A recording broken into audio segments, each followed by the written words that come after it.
ከተራ ማለት ምን ማለት ነው? የጥምቀት ዕለት ታቦት ለምን ከቤተ ክርስቲያን ወጥቶ ያድራል? ጌታችን መቼና ለምን ተጠመቀ? እኛ በጥምቀት ዕለት የምንጠመቀው የምን ጥምቀት ነው? ቃና ዘገሊላ ለምን ይከበራል? ሰው ከውሃና ከመንፈስ ካልተወለደ በቀር ወደ እግዚአብሔር መንግስት መግባት አይችልም። ጥምቀትን እንዴት ታሳልፋለህ አንተ የሚል ነው።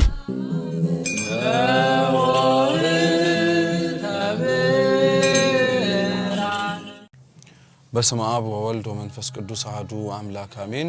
የተወደዳችሁ የተከበራችሁ የልዑል እግዚአብሔር ቤተሰቦች የዘሆተ ብርሃን ሚዲያ ተከታታዮች እንኳን ለጌታችንና ለመድኃኒታችን ለኢየሱስ ክርስቶስ በዓለ ጥምቀት በሰላምና በጤና ሁላችንን አደረሰን። አምላካችን ቅዱስ እግዚአብሔር ቢወድና ቢፈቅድ ለአጭር ቆይታ በጥምቀትና በከተራ እንዲሁም በቃና ዘገሊላ ላይ በሚነሱ ጥያቄዎች ላይ አጠር ያሉ መልሶችን በመስጠት ቆይታ እናደርጋለን። አምላካችን ልዑል እግዚአብሔር በፕሮግራማችን መሃል ተገኝቶ ከጅማራችን እስከ ፍጻሜያችን እንዲያስተምረን እንዲመክረን የእርሱ ቅዱስ ፈቃድ ይሁንልን። የመጀመሪያው ጥያቄ ከተራ ማለት ምን ማለት ነው የሚል ነው። ከተራ የቃሉ ቀጥተኛ ትርጉም በአለቃ ኪዳነ ወልድ ክፍሌ መዝገበ ቃላት ፍቺ መሰረት መከተር፣ መክበብ ወይንም ደግሞ በአንድ ቦታ ላይ ውሃ ማቆር እንደሆነ አባቶቻችንም ጭምር ይናገራሉ። ከተራ የሚለው ቃል በዋነኝነት የሚሰራው ከጥምቀት በፊት ባለው ወይንም ደግሞ በዋዜማው በጥር 10 ለሚከበረው ወይንም ደግሞ ለሚታሰበው ቀን የሚሰጥ መጠሪያ ነው። በዚህ ወቅትና በዚህ ጊዜ ላይ ምእመናን ወይንም ደግሞ በጥምቀቱን በዓሉን የሚሳተፉ ህዝበ ክርስቲያን የጥምቀቱን በዓል ጥር 11 ከማክበራቸው በፊት አስቀድመው ውሃ የሚያቁሩበትና ውሃ ከበውም ጭምር ለነገ ለሚከበረው በዓል ቅርጽ የሚያስይዙበት ዕለት ነው። አሁን ላይ ይህንን ስነ ስርዓት በብዙ ቦታዎች ላይ ቀድሞ በተዘጋጁ ስፍራዎች ውሃን በመሙላት ወይንም ደግሞ ውሃን በማቆር የሚደረግ ሲሆን በቀደመው ጊዜ ላይ ግን ወንዞች ከሆነ ወይንም ደግሞ ባህርም ከሆነ ለሚመቸው ለበዓሉ ስነ ስርዓት እንዲሆን ተደርጎ እንዲከለል ወይንም ደግሞ እንዲጠበቅ ይደረጋል ማለት ነው። ከተራ እንደ በዓል በአዋጅ የታዘዘበትና መከበር የጀመረበት ጊዜ ላይ አባቶቻችን እንደሚያስረዱት በአፄ ገብረ መስቀል ጊዜ ጀምሮ እንደሆነ ይነገራልና ከዛም በኋላ የተነሱ ነገስታት በዓሉን ቅርጹን ወይንም ደግሞ ሃይማኖታዊ የሆነውን ስነ ስርዓት ሳይለቅ ስርዓት እየተጨመረለትና ሊቃውንተ ቤተክርስቲያንም ጭምር እያስተካከሉት እኛ እስካለንበት ጊዜ ደርሷል ማለት ነው። በከተራ በጣም የሚታወቀው መንፈሳዊ ስነ ስርዓት እንግዲህ ከከሰዓት በኋላ ታቦታት ከመንበረ ክብራቸው ካህናቱ አክብረው አንስተዋቸው ምእመናንም ጭምር እያመሰገኑ ወደ ተዘጋጀላቸው ወደ ጥምቀተ ባህር ወይንም ደግሞ ውሃው ወደ ታቆረበት ቦታ ላይ ይሰበሰባሉ። ታቦታቱ ከነበሩበት ቦታ ተነስተው ወደዛ ወደ ተከተረው ቦታ መሄዳቸው የጌታችን ኢየሱስ ክርስቶስ ከገሊላ ተነስቶ ወደ ዮርዳኖስ ለሄደበት ምሳሌ ሲሆን እዛም ደግሞ ሌሊቱንም ጭምር ማደራቸው ደግሞ አምላካችን ኢየሱስ ክርስቶስ ተራ እስኪደርሰው ድረስ የዮሐንስን ጥምቀት ተሰብስበው ይጠመቁ የነበሩ የንስሐ ተጠማቂዎችን አብሮ ተሰልፎ እሱ ግን የልጅነት ጥምቀትን እንዴት እንደመሰረተልን ለማጠየቅ እዛው ሌሊቱን ጭምር ይደረጋል ማለት ነው። በዚህ መንፈሳዊ ስነ ስርዓት መሰረት ከተራው ታስቦ ወይንም ደግሞ ተከብሮ ይውላል ማለት ነው። ሁለተኛው ጥያቄ የጥምቀት ዕለት ታቦት ለምን ከቤተ ክርስቲያን ወጥቶ ያድራል ነው። ይሄም በተደጋጋሚ የሚነሳ ጥያቄ ነው። ታቦት በቀጥተኛ ትርጉሙ ማደሪያ ማለት ነው። ለጽላቱ ማደሪያ ነው። ታቦት የጌታችንና የመድኃኒታችን ኢየሱስ ክርስቶስ ምሳሌ ነው።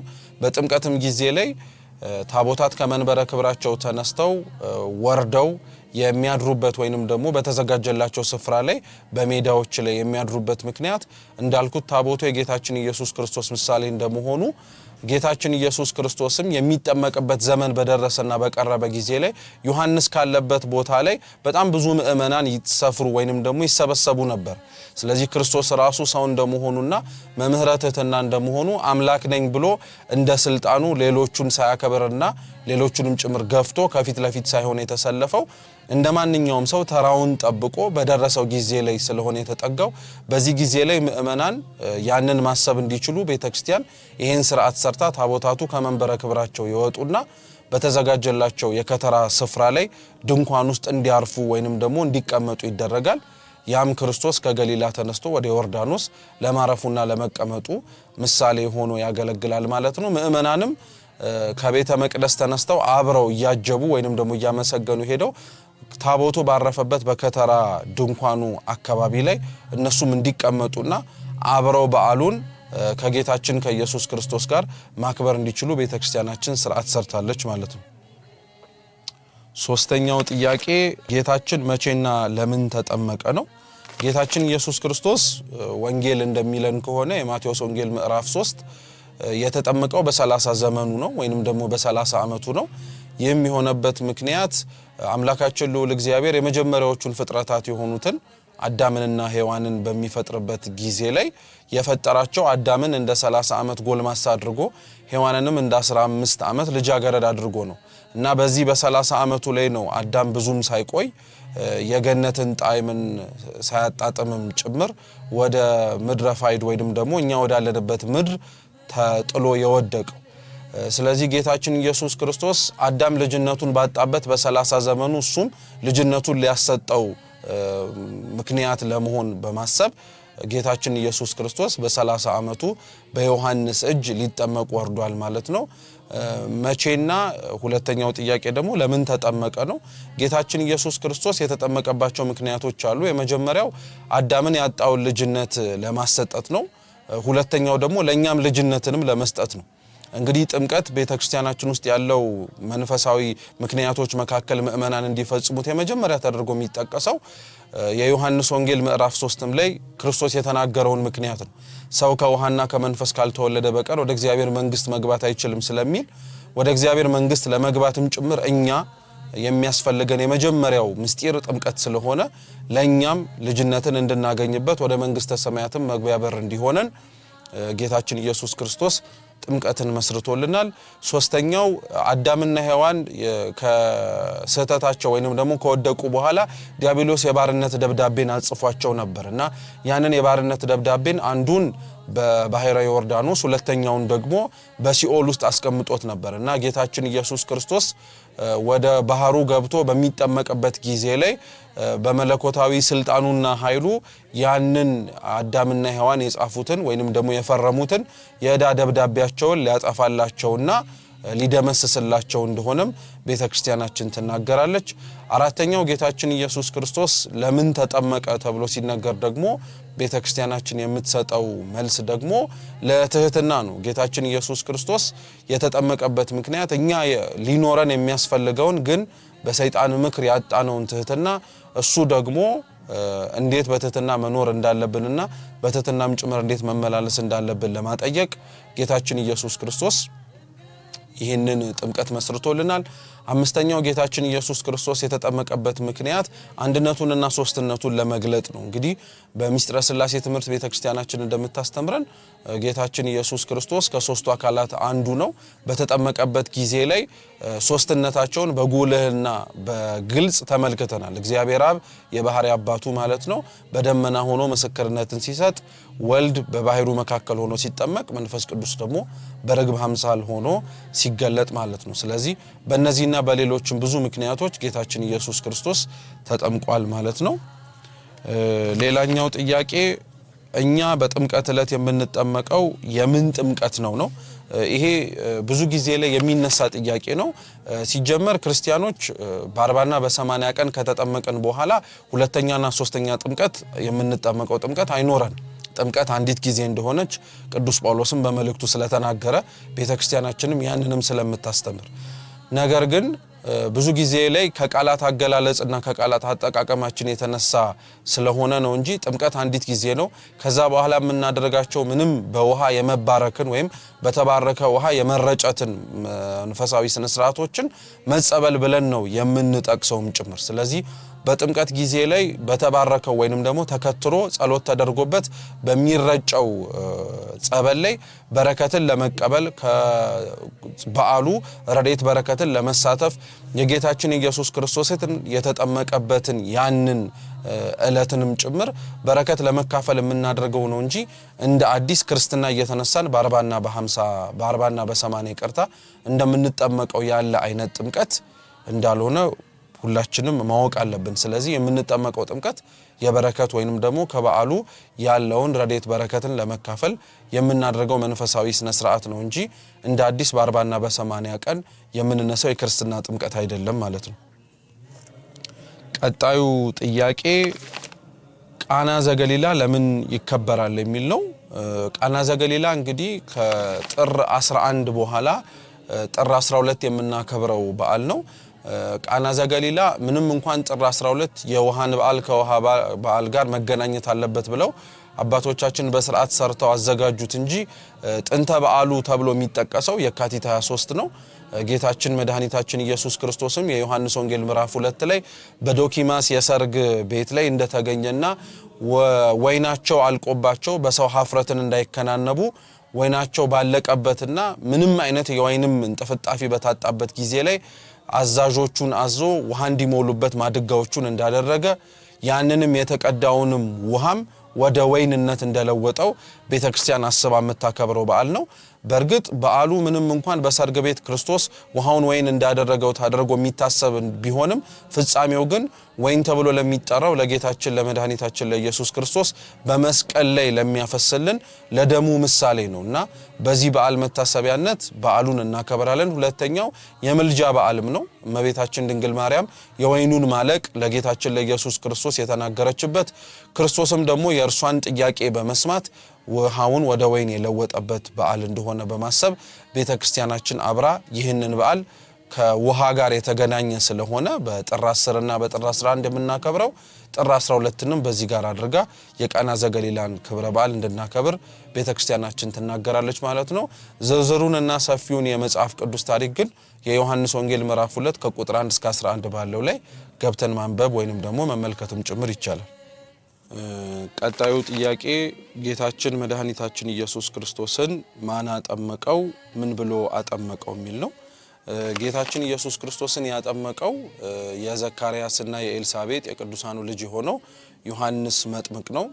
ውልደቱም አስተዳደጉም ሙሉ ነገሩን በሚባል ደረጃ ዮሐንስ መጥምቅ ከብዙ ካደረጋቸው መንፈሳዊ አገልግሎቶች ባሻገር በዋነኝነት ይህ ነው። ዮሐንስ መጥምቅ የብሉይ ኪዳን የመጨረሻው ነብይ የሐዲስ ኪዳን ደግሞ የመጀመሪያው ሐዋርያ ነው ብላ ቤተክርስቲያናችን ትናገራለች። ከዛ በተረፈ ግን ቅዱስ ዮሐንስ መጥምቅ እንደ አስተማሪነቱ ያስተማረ እንደ አጥማቂነቱም ያጠመቀ ከዛም ባለፈ ደግሞ ሐዋርያትን የክርስቶስ ተከታዮች ሆነው ከመሄዳቸው በፊት አብዛኞቹ ደግሞ የሱ ደቀ መዛሙርት ስለነበሩ እነሱንም ጭምር ያስተምርና እነሱንም ጭምር ከእግዚአብሔር ጋር መገናኘት ይችሉ ዘንድ ይመክርና ይገስጽ የነበረ ታላቅ የሆነ አባት ነው። ዮሐንስ ጌታችን መድኃኒታችን ኢየሱስ ክርስቶስን ሲያጠምቀው እንዲህ ብሎ ነው ያጠመቀው።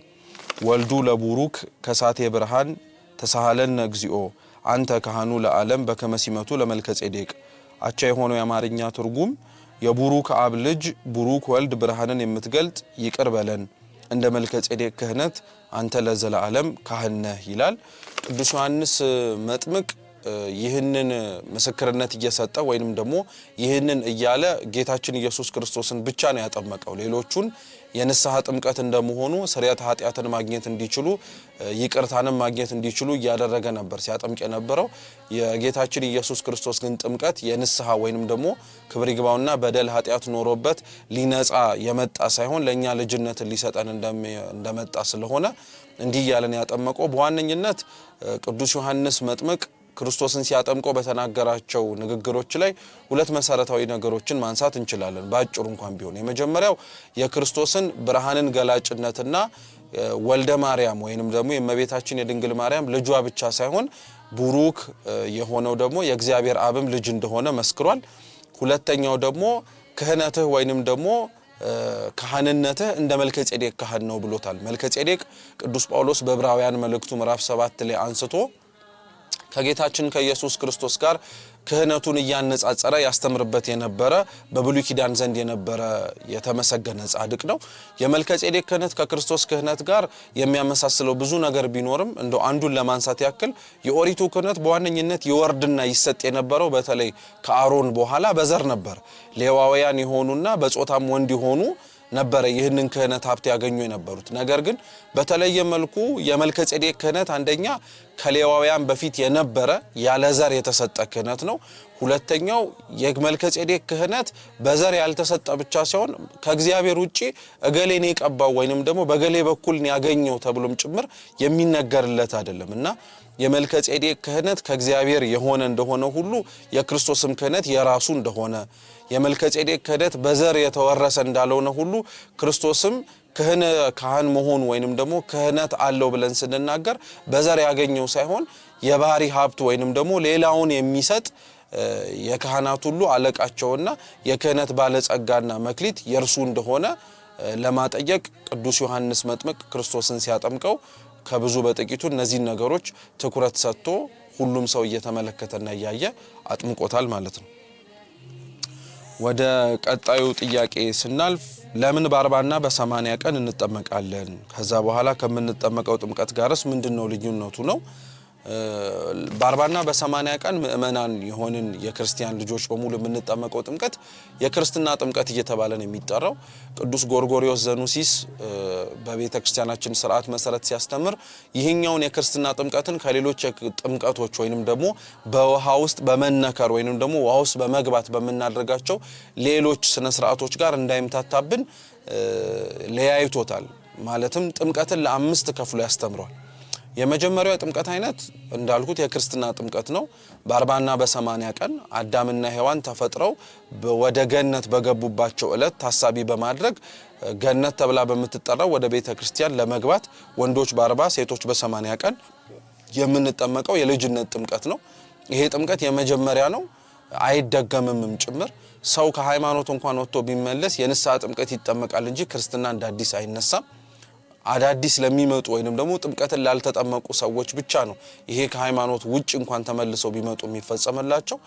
ሁለተኛው ቅዱስ ጎርጎርዮስ ዘኑሲስ የጥምቀት አይነት ነው ብሎ የሚናገረው ደግሞ የንስሐ ጥምቀት ነው። እኛ በተለምዶ የቄደር ጥምቀት ብለን የምንጠራው ማለት ነው። ሶስተኛው ጥምቀት ብለን የምንጠራው ደግሞ ሰማዕትነት ወይንም ደግሞ የደም ጥምቀት ነው። ሰማዕታት አንገታቸውን በተቆረጡ ጊዜ ላይ ከሰውነታቸው የሚፈሰውን ደም ቅዱስ ጎርጎርዮስ ዘኑሲስ የሰማዕታት የደም ጥምቀት ነው ብሎ ይናገራል። አራተኛው የእንባ ጥምቀት ነው። የእንባ ጥምቀት የምንለው ደግሞ ሰው ስለሰራው ኃጢያት፣ ሰው ስለሰራው በደል፣ ሰው ስላጠፋው ጥፋት የሚያለቅስበትን የሚያነባውን እንባ ከነበረበትና ካለበት ኃጢያት የሚያነጻውና የሚቀድሰው ስለሆነ ይሄኛው ጥምቀት ይባላል። አምስተኛው ደግሞ የድህነት ጥምቀት ነው። ወይንም ደግሞ በተለምዶ በየአብያተ ክርስቲያናቱ የምናገኛቸው በቅዱሳኑ ወይንም ደግሞ በእግዚአብሔር ስም የፈለቁ ጠበሎች አሉ። ስለዚህ በነዛ ጸበሎች ውስጥ ገብተን ስንጸበል የምንጸበለው ነው ደግሞ የድህነት ጥምቀት ይባላል ማለት ነው። የጥምቀቱ ግን በ40ና በ80 የምንጠመቀው የክርስትና ጥምቀት ከዚህ ይለያል ማለት ነው። የመጨረሻው ጥያቄ ጥምቀትን እንዴት ታሳልፋለህ አንተ የሚል ነው። ጥምቀትን የምናሳልፈው ወይንም ደግሞ እኔም የማሳልፈው ቤተክርስቲያናችን እንደምታከብረው እንደ አከባበር በዓል ስነ ስርዓቷ ነው።